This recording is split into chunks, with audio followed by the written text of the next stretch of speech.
nous voyons maintenant, nous continuons. Hein. Au niveau du chapitre 21, 22, 23, on est toujours sur le survol de l'Ancien Testament, de Genèse. Amen. Hein. Donc nous voyons que Dieu va accomplir sa promesse avec la naissance de qui? De Isaac. Alléluia. Chapitre 21.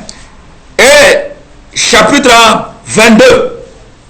J'ai dit que vraiment on est en train de glaner, on survole. Hein? J'ai lu ça avant. Donc, chapitre 22. Isaac, il a fallu combien d'années? 25 ans. L'enfant est né. Hein? L'enfant est né. Et Dieu va mettre en épreuve, une épreuve terrible. Abraham. Car, je vais dire ça. Vous allez chercher là où c'est écrit là. Après ces choses, Dieu mit Abraham à l'épreuve. Et lui dit, Abraham. Et il répondit, moi voici. Et parce qu'il y a une bonne nouvelle pour lui. Amen. Dieu dit, écoute-moi bien Abraham. Prends ton fils. Il dit, ah. Ton unique. Regarde ce que Dieu dit. Hein? Il dit, prends ton fils. Il marquait dessus, il précise. Hein? Il dit, ton unique. Abraham dit, oui. Je fais quoi avec lui? C'est lui que tu aimes. Pour lui, c'est qu'il y a une bonne nouvelle quelque part. Alléluia. Ton unique, c'est lui que tu aimes. Qui? Isaac. Va-t'en au pays de Morisha. Et là, offre-les un holocauste sur l'une des montagnes que je te dirai. Alléluia. On devine la suite. Abraham va faire quoi? Si vous étiez à sa place. Non, non. Mais la foi d'Abraham, ça doit nous exciter vraiment. Non. Vraiment, ça nous enseigne. Alléluia. Si c'était moi, toi. Attends, je ne te comprends pas. Toi, je ne te comprends pas. Alléluia. Est-ce que tu es réellement Dieu? On va commencer par raconter des choses maintenant.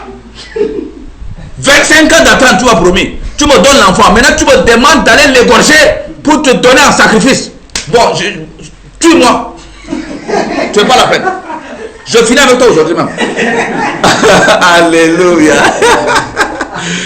Mais Dieu voulait. Oh, et Jésus va dire, celui qui aime son fils, son père, son mari, c'est lui qui aime quelque chose plus que lui.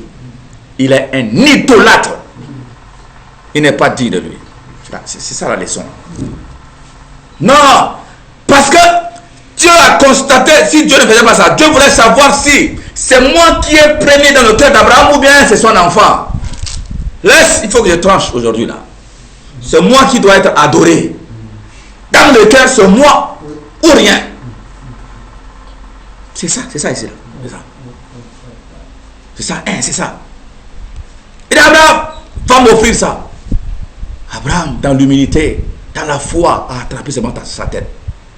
J'imagine que les larmes coulaient. Il dit, Dieu, je dois offrir mon fils Abraham. Bon, c'est toi Dieu. Je vais faire comment? L'homme est fait pour obéir à Dieu. À 100%. Terminé. Ce que Dieu a fait, tu obéis. Humainement, ce qu'il te dit, c'est humainement impossible. Fais. Et tu sauras la suite. Et il a dit, mes pensées ne sont pas vos pensées. Non. Mes voix ne sont pas vos voix. Autant les cieux sont élevés au-dessus de la terre, autant mes pensées sont élevées au-dessus de vos pensées. C'est comme moi, Dieu, je pense, et j'ai dit là, toi humain avec ta petite tête là, tu seras comment? Tu ne peux pas t'engager à engager du discussion avec moi. Tu ne peux pas discuter. Fais, c'est tout. Tu vas trouver c'est une folie, mais cette folie selon l'homme. Mais c'est une sagesse selon Dieu. Fais seulement. Abraham a compris, c'est pas c'est l'esprit de Dieu certainement, sinon là vraiment. Amen, amen. Abraham malheureusement a appelé, il a dit, Isaac mon fils vient. L'enfant court. Il dit, tu m'accompagnes, on va aller offrir des sacrifices à Dieu. Il attrape son âne, tout ça, charger l'âne. L'enfant monte dessus. Et puis il dit à sa femme, Sarah, n'est-ce pas, hein? Vous savez, on a oublié un aspect. Hein, au début, c'était Sarah. Sarah, c'est ça, non? Ouais. Et puis Abraham également, c'était au début Abraham. C'est devenu Abraham, tout ça. Vous avez lu tout ça, donc ça va, hein? C'est bon, hein? Donc il a dit à sa femme Sarah, je dois aller offrir, n'est-ce pas, le sacrifice à mon Dieu. Sarah dit, ok, il n'y a pas de problème, comme d'habitude. Ah, que Dieu soit avec toi. Alléluia. Mais il ne l'a pas dit. Il a pas dit, je vais aller offrir Isaac.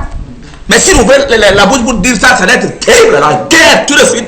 C'est pourquoi il faut être sage, bien aimé. La sagesse. Est-ce que Dieu l'a montré comment il fallait faire? Il y a l'Esprit de Dieu, il y a Dieu déjà en lui. Dieu t'a dit de faire telle chose. Mais la manière de faire, sois sage. Fais dans la ça. Comment ça?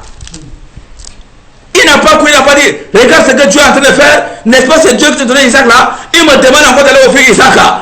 Ah, mais Sarah allait maintenant crier. Oh, les gens vont sortir pour venir. Ah. Tue-moi sur place avant de bouger avec mon enfant. Ah, Abraham a compris. Abraham dit non, jamais. Je ne dis pas. D'accord. Et donc, certainement, Sarah a fait tout ça. Il les a accompagnés. Peut-être de manger tout ça, aller avec.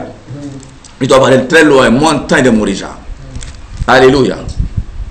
Et il va maintenant offrir. Son fils a dit, mais attends, je suis là et tout ça. Attends, il n'y a pas l'agneau. On va offrir quoi? Il dit, Dieu va pourvoir. Il parlait, il prophétisait, mais il ne comprenait pas. Il parlait dans la peur seulement, comme ça, il ne comprenait rien. Amen, amen. Arrivé là-bas, maintenant, il a attrapé son fils, vous avez compris tout ça maintenant. Alléluia, tout ça. Couteau. Dieu a dit, arrête, Abraham. Tu n'as rien compris. Je voulais juste te mettre en épreuve. Maintenant, je sais que tu m'aimes. Tu es maintenant mon ami. Je sais que dans ton cœur, c'est moi. Tu m'aimes plus que ton fils. C'est clair. Bien aimé, c'est ça la vie chrétienne, c'est ça la foi. La foi aime Dieu plus que tout. Ça veut dire que s'il y a à trancher entre Dieu et la chose là, c'est Dieu. Bien aimé, c'est ou rien. Dieu là, il ne change pas. Dieu a dit, regarde là-bas. Ne tue pas ton fils. Celui là-bas. L'agneau là qui va mourir. L'Éternel pour voilà. L'agneau c'est le type de qui? Yehoshua Mashiach. Type de Jésus-Christ. Isaac est également le type de Jésus. Par là aussi, Dieu est en train de faire sentir à Abraham ce que lui, il va ressentir en offrant son fils Jésus à l'humanité. Il dit, Abraham, tu es mon ami. Bon, je ne peux rien faire sans te révéler. Donc, Abraham, quand je t'ai dit d'amener Isaac pour l'égorger, pour l'offrir, je suis en train de te dire, mon ami, c'est que je voulais que tu ressentes ce que je vais ressentir après. Vous comprenez ça? Et parler de Jésus-Christ de Nazareth, son fils unique qu'il va offrir sur la croix pour l'humanité, à la place de l'homme, à la place d'Isaac. L'homme. Alléluia. Isaac, nous sommes descendants d'Isaac sur le plan spirituel. Amen. Hein? Gloire à Dieu. Donc nous bénissons le Seigneur pour vraiment cette révélation. Alléluia. Donc Abraham a été mis à l'épreuve et Abraham n'a pas échoué. Alléluia. Abraham n'a pas échoué. Et après cela, nous allons voir maintenant, ça c'est le chapitre 24 et tout ça sur le mariage. Ah, il va envoyer chercher, n'est-ce pas, la femme de Isaac. Et donc chapitre 24 et 25, ça va être Rebecca, tout ça, n'est-ce pas, hein? Voilà, vous allez voir au niveau du chapitre 26, ça va être descendance, n'est-ce pas, d'Abraham. Hein? Vous allez voir maintenant Isaac qui va donner naissance à Esau et Jacob. Jacob qui va devenir Israël. Vous voyez ça? Après, c'est à la suite d'une lutte terrible entre lui et Dieu. Est-ce que Dieu comme ça va combattre avec l'homme? Amen. Si je vous dis que Dieu est un historien. Amen. Dieu descend, il combat avec Jacob. Il se laisse terrasser par Jacob. Amen. Terrasser. Jacob l'a attrapé tout. Il fait comme si il était passé comme ça. Il dit laisse-moi partir. Jacob a dit je ne te laisse pas partir. Lui aussi il fait comme s'il est fort. Amen, amen. Gloire à Dieu. Il dit je ne te laisse pas partir tant que tu ne me bénis pas. Je ne te laisse pas partir. Je ne te laisse pas. Amen, amen. Ça montre le combat. Et Dieu l'a donné le nom quoi? Israël. Qui veut dire quoi? C'est lui qui est? Voilà, combattu avec Dieu. Ou l'imbattable, tout ça. Alléluia. La révélation de ça, c'est que nous devons combattre avec Dieu. Nous devons, et c'est comme ça que Jésus a dit. C'est-à-dire que quand tu as un étranger est venu chez toi, et la nuit tard, ton ami le boutiquier est déjà endormi, et tu pars, tu toques à la porte, tu dis mon ami, vraiment j'ai reçu un étranger, tu me donnes le pain. Il dit non, non, c'est déjà là, il fait déjà nuit, je ne peux pas sortir. Jésus dit, c'est-à-dire que tu continues à le supplier, à frapper. Et il va se lever à cause de l'ennui. Parce que c'est des dérangements. Tu l'empêches. Donc il va se lever pour venir te donner. Aha. Également par rapport au juge unique.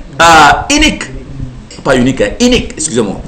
Un juge qui n'a peur de personne. Amen. Hein? Voilà. Impartial, ce juge. Non, plutôt unique. Méchant, on peut dire aussi. Amen. Hein? Voilà, je suis en train de chercher un terme pour que tout le monde comprenne. Alléluia. Et maintenant, quand la femme vient et dit fais-moi justice, fais-moi justice, fais-moi justice, le juge ne veut pas. Amen. La Bible dit que le juge va finir par rendre justice à la femme là à cause de son importunité. Dérangement. Oh, tu me déranges trop. Oh, bon, c'est bon. Vous comprenez ça, hein? C'est ça Dieu. Et il dit quoi? Prier sans. Nous, on combat. Notre combat avec Dieu, ce n'est pas avec de mots violents. Non, non, non. Avec des supplications, des prières de supplication. Alléluia. Devant le Seigneur. Ça veut dire quoi? Prière sans cesse. Seigneur, tant que je ne vois pas la réponse à ma prière, non, je ne peux pas lâcher. Seigneur, s'il te plaît. Seigneur, Seigneur, c'est ça. Alléluia. Et donc, nous allons voir que Jacob va aller travailler chez Laban. Hein? Pendant 7 ans. Pour Rachel d'abord, c'est pas ça. Vous avez déjà lu ça, hein? Et d'abord, lui, il a fait un coup d'état sur son grand frère Esau. Vous avez lu ça, n'est-ce pas? Ils étaient des jumeaux, mais lui il était venu après. La logique voudrait que celui qui a vu le soleil avant soit grand. Amen, hein? Et donc, c'est Esau qui devait être béni. Alléluia. Bon, mais vous connaissez l'histoire. Comment c'est fait que ça tournait? Parce que Esau lui-même a vendu déjà son droit d'aînesse. Ah, c'est ça. Ou quelquefois on balance des termes comme ça quand il était enfant à la chasse, tout ça. Donne-moi ça et puis bon, tu vas prendre tout ce que mon droit d'aînesse doit prendre. Il dit, ah, ok, d'accord, je prends. Dieu là, c'est la justice. C'est comme ça. Et c'est venu, vous connaissez l'histoire. Comment c'est arrivé pour que Jacob soit béni et ait reçu le droit d'aînesse. N'est-ce pas, hein? Alors, Jacob, il va aller travailler chez Laban. Entre-temps, il y a séparation même déjà entre lui et son frère à cause de ce coup. Amen. Hein? Il va aller travailler chez Laban. 7 ans. Son oncle Laban va le dribbler. Au lieu de donner Rachel, il va donner Léa. C'est pas ça? C'est ce que nous faisons là, ça nous suit. Et après, il dit bon, mon gars, travaille encore. 7 ans encore, je donne. Entre-temps, le mariage consanguin et machin, et prendre plusieurs femmes, c'est permis. Amen, hein? Sinon, Adam et Ève, ça veut dire qu'il y a eu mariage entre les sœurs et les frères, non? Oui ou non? Est-ce que vous comprenez ça? Voilà. Et à chaque époque, Dieu met maintenant des commandements. Amen, hein? Exode, maintenant, quand vous lisez Exode, là, Dieu va mettre maintenant bien les choses là. Est-ce que vous comprenez ça? Bon, ça c'est dans Lévitique, tout ça même. Amen, hein? Très bien. Bon, on n'entre pas dans là. Donc, il va deuxième femme, Léa, Rachel. Amen, hein? Très bien. Et de ces femmes-là vont naître les 12 tribus. Et quand vous le voyez bien, même il y a les enfants de Joseph qui vont entrer dedans. Ephraïm et tout ça. Amen, hein? Manassé. Gloire à Dieu. Ils sont en train de glaner comme ça. Gloire à Dieu. Et donc, voilà. Très bien. Et donc, c'est ça la descendance. Et comme Dieu avait dit que ta descendance va être en esclavage, dans un pays étranger. Alléluia. Et bon, au niveau de 35, Dieu va dire à, n'est-ce pas, Jacob d'aller l'adorer à Bethel. Hein? Et nous voyons là, qu'est-ce qui se passe? Jacob va arracher tous les dieux étrangers, la main de ses filles, des boucles d'oreilles, le quoi. J'imagine même les pantalons. À l'époque, il n'y avait pas les mèches. Il y avait les mèches, il allait prendre les mèches. Toutes ces choses-là, il les a enterrées. Il a dit, ce sont les dieux étrangers, les vêtements étrangers. Ça a enterré. Parce qu'il devait aller où? À Bethel, c'est où? La maison de... Et c'est toi maintenant la maison de Dieu. Nous sommes la maison de Dieu. Par conséquent, il n'y a pas de choses là qu'on doit prendre sur nous. Ce n'est pas possible. Notre corps doit, n'est-ce pas, être notre corps est le temple du Saint-Esprit. C'est le lieu, l'autel d'adoration du Seigneur. Alléluia. Nous devons nous débarrasser des choses de ce monde. Et donc, vous allez voir que après Joseph, n'est-ce pas, l'un des fils de Jacob, n'est-ce pas, va recevoir des visions, comme quoi il va être grand. Ça, vous avez lu déjà ça, n'est-ce pas, Joseph également est le type de Jésus-Christ. Ses frères vont le haïr, tout ça, et tout ça, n'est-ce pas, et après ils vont le vendre, il va aller en Égypte. Or, Dieu a dit à Abraham, ta descendance sera en esclavage. Waouh, physiquement bien sûr. Amen. Et donc, il fallait que, c'est pour accomplir la volonté de Dieu. Et aller là-bas, Dieu va provoquer la famine, Dieu va provoquer les choses, vous connaissez l'histoire, tout ça, il va monter, et après la famine va également va obliger ses parents à venir, et tout ça, n'est-ce pas, Voilà, c'est comme ça que finalement, ils vont venir en Égypte. Amen. C'est comme ça, ils vont rester là pendant plus de 400 ans là-bas. Ils vont rester là-bas, les Joseph, tous ces gens vont mourir. Et la Bible dit que le pharaon, le nouveau pharaon qui va monter là, il ne connaît pas l'histoire. C'est ce pharaon, ce méchant là, et les gens vont lui donner de mauvaises pensées. Ils vont dire, ok, toi là, ces gens là, tu ne les connais pas. De façon dont ils sont en train de se multiplier là.